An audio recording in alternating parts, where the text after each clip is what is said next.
Assalamualaikum warahmatullahi wabarakatuh dan salam sejahtera. Okey, hari ni saya nak share berkenaan dengan anda kena cek satu perkara ni.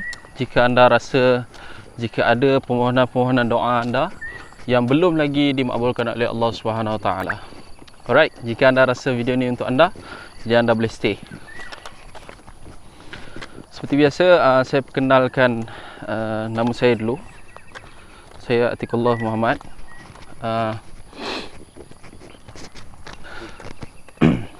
Syukur kepada Allah Subhanahu Wa Taala dengan limpahan taufik dan hidayah daripada Allah Subhanahu Wa Taala. Hari ni kita saya lagi sihat, dapat melihat, dapat bernafas, dapat bercakap dan sebagainya. Dan syukur kepada Allah Subhanahu Wa Taala ni kita tunjukkan melalui solat kita, iaitu pada awal pagi tadi kita bangun dan kita solat subuh secara berjemaah. Moga-moga Allah terima pahala amalan kita. Right, hari ni tadi saya dengar satu tausiah, iaitu peringatan daripada Ustaz Fahrul Mat Joy, menceritakan tentang bagaimana apakah perkara yang kita perlu cek jika kita rasa ada doa-doa kita yang belum lagi dimakbulkan oleh Allah SWT. Mana perkara ni adalah sangat penting kerana ia sebenarnya menentukan sama ada kita ke neraka atau syurga. Allah SWT firman, "Faman kana yarju liqa'a rabbih falyamal 'amalan salihan wa la yusyrik bi'ibadati rabbih ahada." Dulu asbabun nuzul, macam bagaimana turun ayat ni. Dulu ada seorang sahabat jumpa dengan Nabi SAW. Dia tanya pada Nabi, "Wahai Rasulullah, aku nak lakukan ibadat. Dalam masa yang sama aku lakukan kepada Allah kerana Allah SWT. Tapi dalam masa yang sama aku nakkan penghargaan manusia." Jadi Rasulullah senyap dan turunlah ayat tadi, "Faman kana yarju liqa'a rabbih falyamal 'amalan salihan wa la yusyrik bi'ibadati rabbih ahada." Siapa yang nak berjumpa dengan Tuhannya, hendaklah dia melakukan amalan soleh, wa la yusyrik bi'ibadati rabbih ahada, dan janganlah syirik kepada Allah Subhanahu Wa Taala. Maknanya ia menggambarkan tentang sahabat tadi tu. Pertanyaannya, macam mana dengan ibadah yang nakkan pengharapan daripada orang lain? Maknanya nakkan perhatian ataupun ganjaran pada orang lain, maka ibadah itu telah tertolak. Okey, hari ni ini berkait rapat dengan ikhlas. Okey, naratif apa yang saya nak cakap hari ni adalah macam mana kita nak tahu ikhlas, right? Dan perkara ni yang kita perlu cek dalam diri kita apabila kita ada doa yang belum dimakbulkan oleh Allah Subhanahu Wa Taala. Doa-doa yang belum dimakbulkan oleh Allah Subhanahu Wa Taala. Kita kena cek ikhlas kita, kerana seperti yang saya beritahu tadi, Allah doa ataupun amalan yang kita lakukan, jika kita ada syirik, kita ada ciri-ciri syirik kat dalam tu, kita tak buat purely kerana Allah Subhanahu Wa Taala 100%, maka ibadah itu tertolak. Jadi begitu juga dengan doa. Dan saya tak pergi jauh sebab memang ada perbincangan juga dalam kalangan sarjana Islam kenaan dengan adakah kalau kita solat awal tu ikhlas, tengah-tengah tak ikhlas, macam mana kan? Jadi ada juga yang kata kita akan dapat ganjaran setakat yang kita ikhlas. Orang yang ikhlas adalah orang yang mereka bebas. Mereka bebas, maknanya mereka tak ada, bila mereka lakukan kebaikan apa semua, mereka tak rasa pun, mereka tak perlukan pujian. Mereka tak perlukan pujian, mereka tak perlukan apa-apalah balasan, kerana mereka tahu mereka lakukan hanya kerana Allah Subhanahu Wa Taala, kerana Allah suruh. Kemudian ni, kerana tujuan kehidupan manusia ada dua sahaja. Yang pertama untuk menyembah Allah, yang kedua adalah memakmurkan bumi ataupun jadi khalifah. Iaitu, jadi Dr. Yusuf Al-Qaradawi menyatakan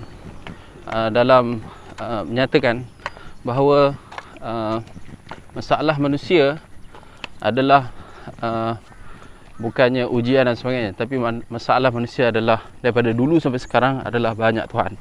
Manusia ada banyak Tuhan.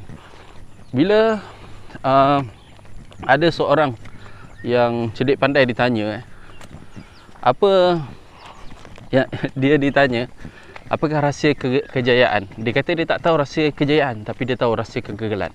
Kegagalan ni apabila kita cuba untuk please semua orang. Maknanya cuba untuk bahagikan semua orang. Takkan ada orang yang akan 100% setuju dengan kita. Mesti ada yang tak setuju dengan kita.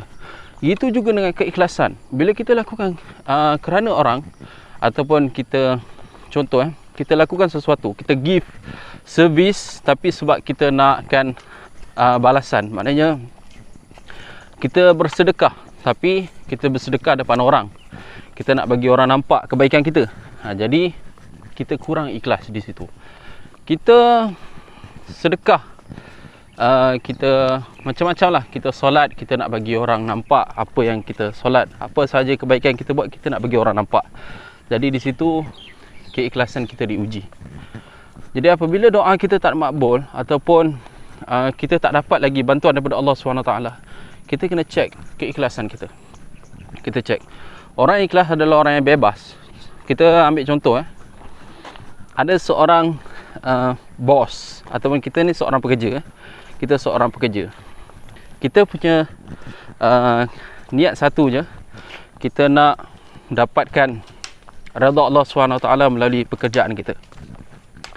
Kita ikhlas lakukan kerja bukan kerana bos, tapi kerana Allah SWT. Kemudian kita melakukan kerja. Kemudian bos kita suruh kita buat sesuatu yang tak baik. Maknanya sesuatu yang menipu ataupun gharar, ataupun banyak benda-benda yang tak baik yang bos kita suruh buat. Jadi kita tak akan buat. Kerana kita hidup bukan untuk pleasekan bos. Kita kerja bukan untuk apa? Untuk dapatkan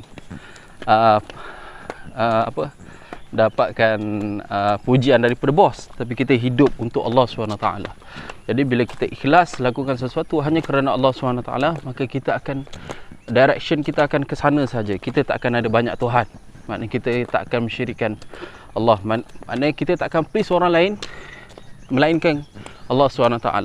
Kita lakukan kebaikan kepada ibu bapa kita, kepada adik-beradik kita, dan kita lakukan kebaikan kepada semua orang bukan kerana kita nakkan pujian daripada mereka, tapi kerana Allah, kerana kita nak Allah please dengan kita. Keikhlasan akan datang apabila kita hanya pleasekan seseorang saja, satu benda saja. Maka apabila kita ikhlas, kita hanya takut pada satu saja, iaitu Allah SWT. Jika Allah tak redha dengan kita. Jadi saya rasa sikit perkongsian daripada saya untuk berkenaan dengan apa yang kita perlu cek. Maka bila kita dah ikhlas, maka Allah pun dah redha dengan kita. Jadi doa-doa kita insya-Allah senang je dimakbulkan oleh Allah SWT. Jadi jika anda belajar sesuatu pada hari ini, just ikhlas hanya kepada Allah SWT. Lakukan sesuatu hanya kepada Allah SWT. Buat sesuatu bukan kerana nakkan pujian orang ataupun balasan daripada orang, tapi nakkan hanya Allah SWT je balas. Dan kita tak nak bila orang, kita akan sakit hati bila kita tak dapat seperti yang kita expect daripada orang.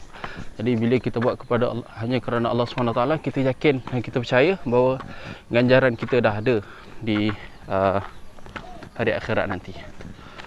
Right, moga-moga perkongsian ni bermanfaat untuk anda dan anda dapat sesuatu daripada perkongsian ni. Jika anda rasa live ini bagus dan manfaat, anda boleh fikir untuk share. Dan jika anda rasa perkongsian ni memerlukan penambahbaikan, anda boleh tulis di ruang komen. Okay, Assalamualaikum warahmatullahi wabarakatuh.